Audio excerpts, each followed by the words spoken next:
Millennia of history tell us about the 10th plague of Egypt, a divine entity that claimed the firstborn. But what if science told us that the angel of death was, in fact, a biological plague, a silent, mysterious, and lethal disease?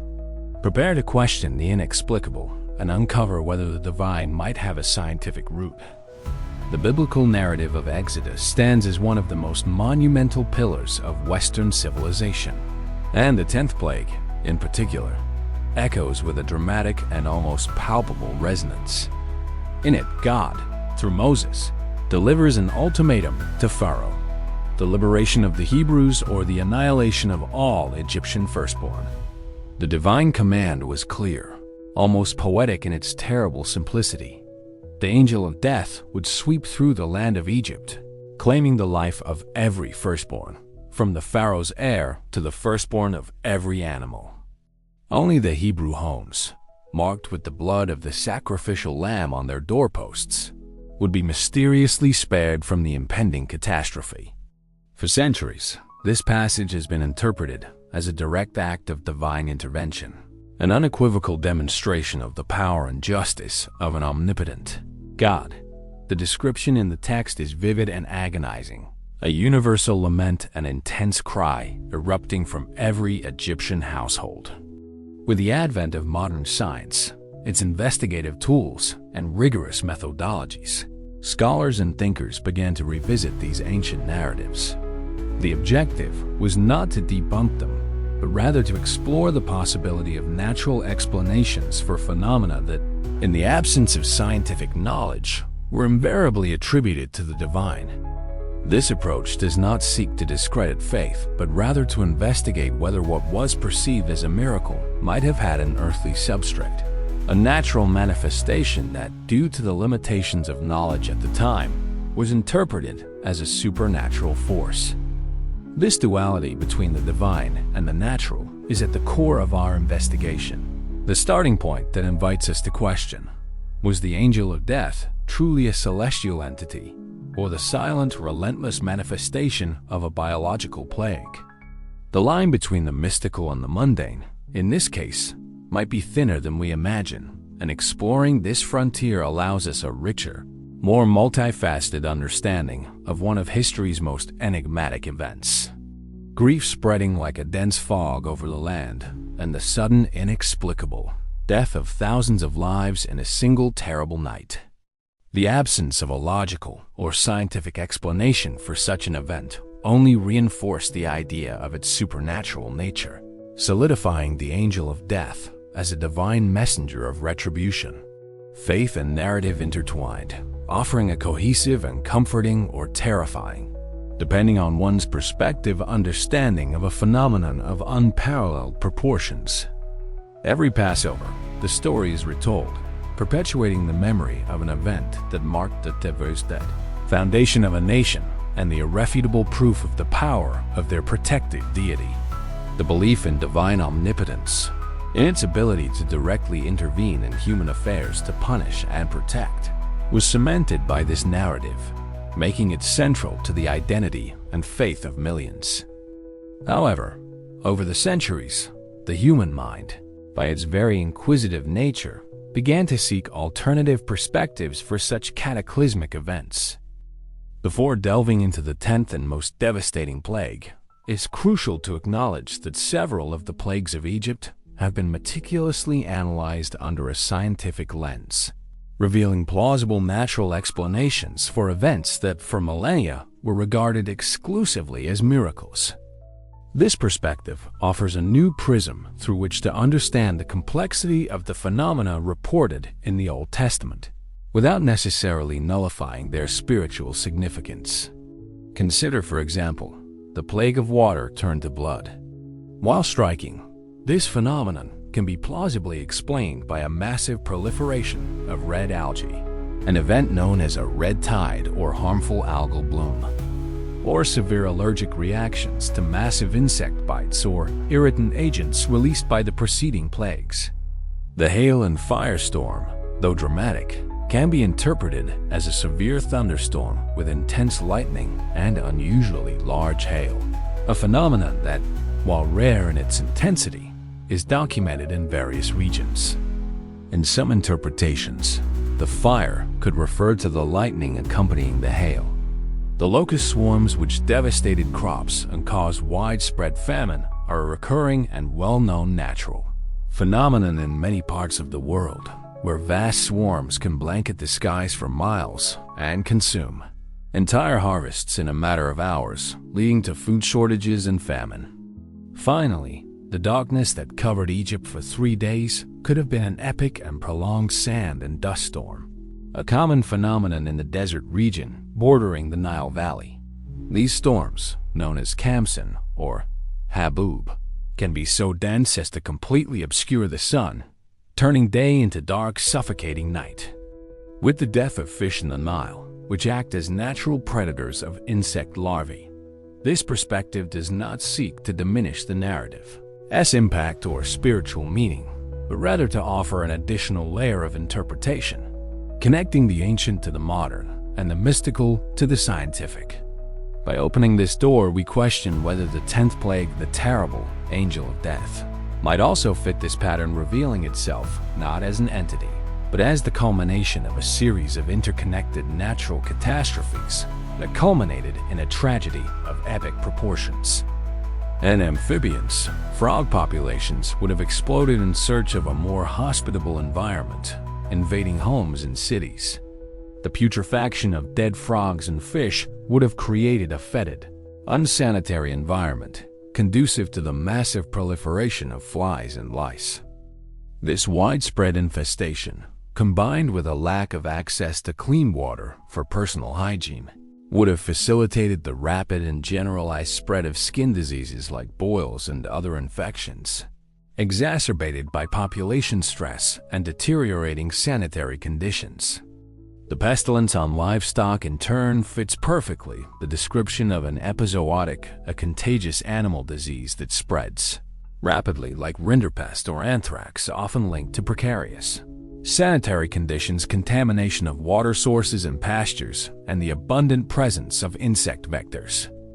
Under specific environmental conditions, such as elevated temperatures, prolonged drought, and low flow in the Nile River, certain species of algae can multiply exponentially, releasing pigments that dye the water an intense red.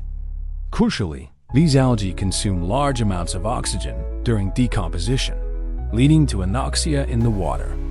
The result?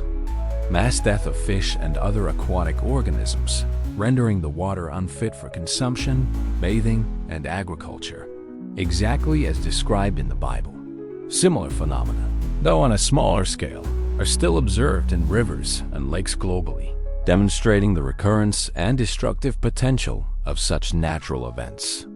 The subsequent plagues, such as the frogs, flies, lice, and boils, could be direct and cascading consequences of water contamination and ecological disruption. Even seemingly supernatural events like the ulcers and boils on the Egyptian people could be cutaneous manifestations of bacterial or viral infections that became epidemic.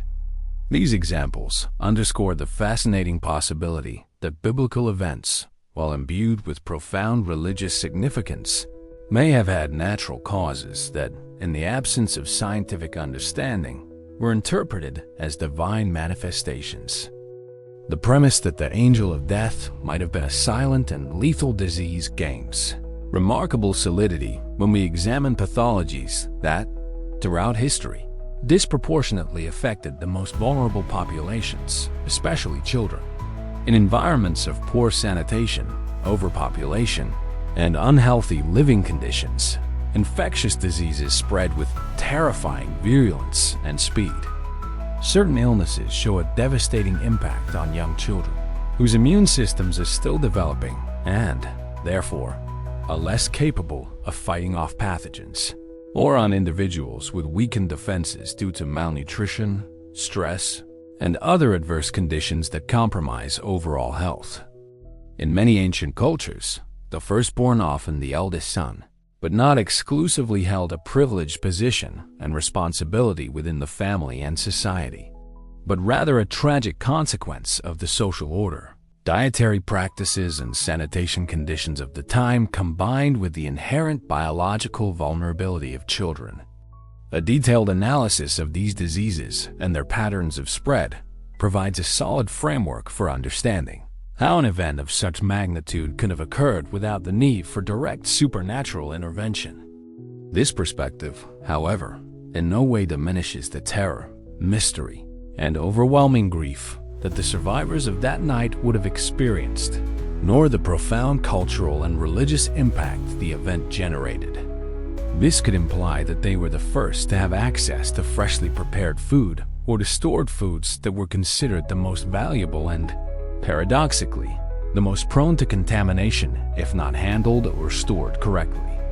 For instance, grains from the first harvest, which might be stored for longer periods, or portions of food reserved for the most important family members, could be the most contaminated.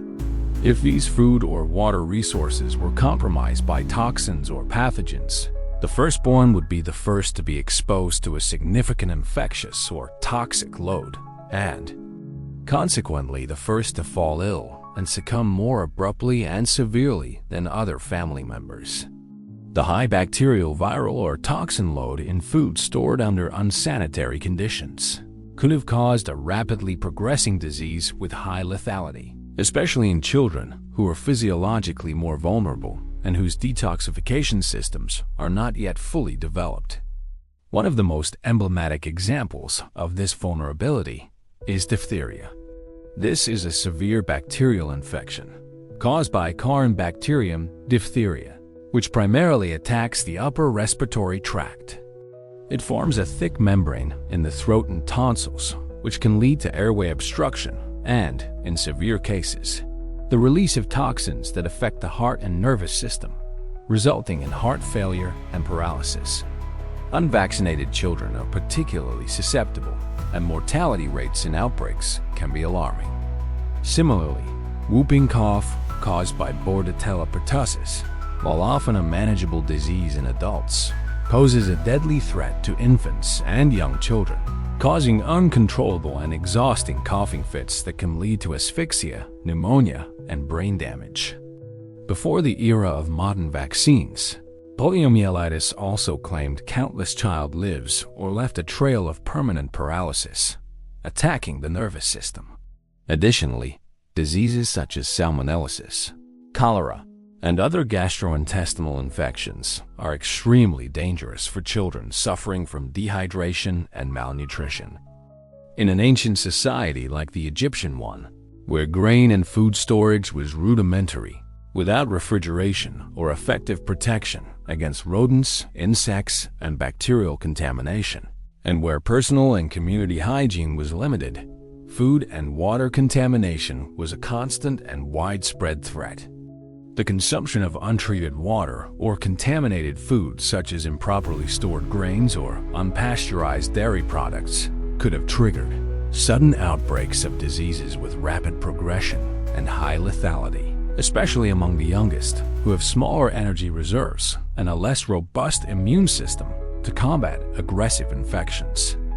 The specific mention of firstborns in the biblical narrative can also be interpreted in a broader and more intriguing way, transcending a simple birth order. Thus, the apparent preference of the angel of death for firstborns might not have been a selective divine act. Within the vast array of infectious diseases and environmental toxins that could have been the true protagonists of the fallacious plague of the firstborn, one hypothesis has stood out for its coherence and scientific plausibility: the contamination of grains by toxic mold and fungi. However, storing these grains under inadequate conditions, meaning in humid, warm, poorly ventilated environments and susceptible to pests like rodents and insects, creates a perfect scenario for the proliferation of fungi capable of producing extremely dangerous compounds known as mycotoxins. And legumes. Ochratoxin A, generated by fungi like Aspergillus ocraceus and Penicillium verrucosum, common in cereal grains and coffee. And fumonisin originating from Fusarium maniliform, frequently found in corn. Ingesting food contaminated with these toxins can trigger a range of severe health problems, from acute liver, or those specifically reserved for consumption by the most important family members, and thus subject to different storage conditions, and contamination exposure to these toxins could have been fatal. If the grains reserved for Pharaoh, the nobility, and their heirs were contaminated, the death of the royal and elite firstborns would make macabre sense, as they would be the first to consume these noble foods, perhaps even more frequently. The rapidity and lethality of the biblical event are consistently explained by an acute and widespread mycotoxin poisoning, which could act devastatingly and quickly on more fragile organisms, and kidney damage to severe immunosuppression, neurological disorders, and, in extreme cases, rapid death. If the Hebrews, for example, were not consuming the same batches of grains as the Egyptians, or if they had more effective storage methods that minimized fungal growth, perhaps an ancestral knowledge of proper ventilation, the use of hermetic containers, or drier and cooler storerooms, they could have been, in fact, spared from the tragedy. This toxic mold hypothesis offers a powerful and scientifically grounded explanation for the selectivity and lethality of the 10th plague, without the need for direct supernatural intervention, but rather the action of a silent, invisible, and insidious enemy: fungal toxins. This reinforces the idea that extraordinary events can have surprisingly mundane, yet no less devastating, causes. These toxins are metabolic byproducts of certain fungi and, when ingested, even in small quantities, can be devastating to humans and animals, causing both acute and chronic poisoning. Acute exposure to high levels of aflatoxin can induce massive hepatic necrosis, fulminant jaundice, generalized edema due to liver failure, and rapid progression to coma and death within days or even hours. It is crucial to emphasize that children are disproportionately vulnerable to the effects of mycotoxins.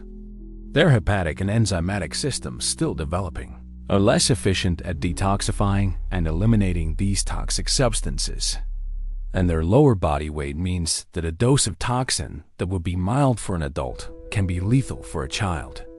This theory, gaining traction in recent studies that seek to unravel the mysteries behind biblical events, offers a disturbingly convincing explanation for the selectivity and lethality of the 10th plague. During the time of the Exodus, Egypt was a predominantly agricultural society, whose survival was intrinsically dependent on its vast stores of grains, wheat, barley, and corn, to feed a large population. Among the most notorious and well-studied mycotoxins are aflatoxins produced by Aspergillus species, which thrive in cereals oilseeds. Aflatoxin, for example, is recognized as one of the most potent natural toxins and carcinogens known. In a scenario where firstborns, as previously suggested, had privileged access to certain foods, perhaps the first grains of the harvest, which might be stored for longer periods. Furthermore, the intriguing distinction between Egyptians and Hebrews could be explained by differences in food, storage practices, or the type of grains consumed. The hypothesis that mycotoxins could have been the cause behind the terrible plague of the firstborn transcends mere historical interest. It extends to significant implications for modern medicine and for the understanding of catastrophic events throughout human history.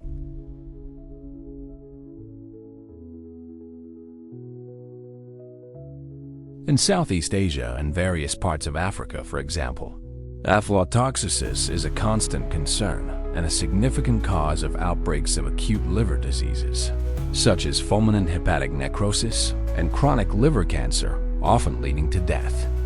Where they often had priority in food consumption or access to stores that might have been kept for longer periods, adds a crucial dimension of social and cultural analysis.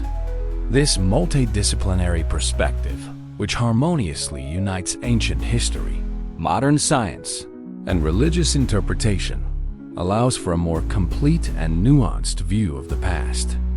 It leads us to consider how socioeconomic conditions, Agricultural practices and environmental factors might have directly influenced events that were recorded as supernatural. More importantly, it warns us about the persistent dangers of environmental toxins and pathogens in our own times. History, when studied with an open and scientific mind, serves as a powerful teacher, revealing patterns and vulnerabilities. And science, in turn, acts as a light illuminating the darker corners of the past, allowing us not only to better understand the plagues that afflicted previous generations.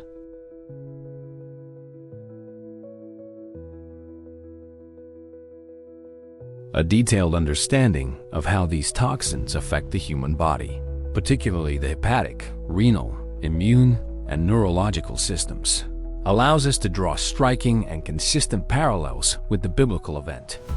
The rapid and seemingly inexplicable death of the firstborn, especially children who are intrinsically more vulnerable due to their developing physiology, is entirely consistent with the clinical picture of acute and massive mycotoxin poisoning. It is vital to recognize that even in contemporary times, outbreaks of diseases caused by mycotoxins continue to occur, especially in regions of the world where climatic conditions are conducive to fungal growth. From a historical and anthropological perspective, this theory offers a remarkably rich insight into how purely natural phenomena were perceived and interpreted in a pre-scientific era. Events that today we could accurately diagnose as epidemiological disease outbreaks, large-scale food poisonings, or ecological disasters were, at that time, invariably attributed to divine forces, heavenly punishments, blessings, or supernatural malevolence.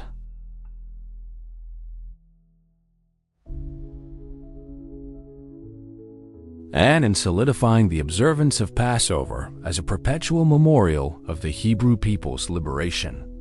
If the plague of the firstborn was in fact the result of the insidious action of mycotoxins, this revelation does not negate the profound religious or cultural significance of the event.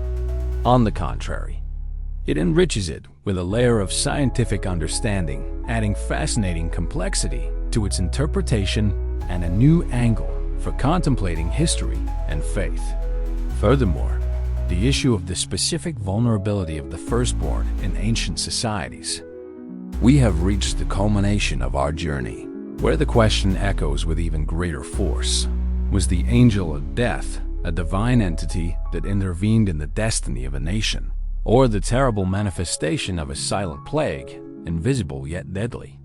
The exploration of scientific explanations for the plagues of Egypt, particularly the intriguing and plausible hypothesis of mycotoxins in grains as the cause behind the death of the firstborn, offers a perspective that is both fascinating and deeply thought-provoking. This analysis confronts us with the powerful idea that many past events, interpreted as miracles or undeniable supernatural interventions, may have had their roots in complex natural phenomena that, in a pre-scientific era, simply lay beyond humanity's capacity for rational comprehension and explanation. Continues to be a powerful lesson about the unwavering resilience of the human spirit, the strength of faith, and humanity's unceasing quest for answers and meaning. It reminds us of the inherent fragility of life in the face of greater forces, be they divine or natural, and the vital importance of scientific knowledge in unraveling the mysteries of the world around us. But, above all, it urges us to reflect on the limits of our own knowledge and our capacity for understanding.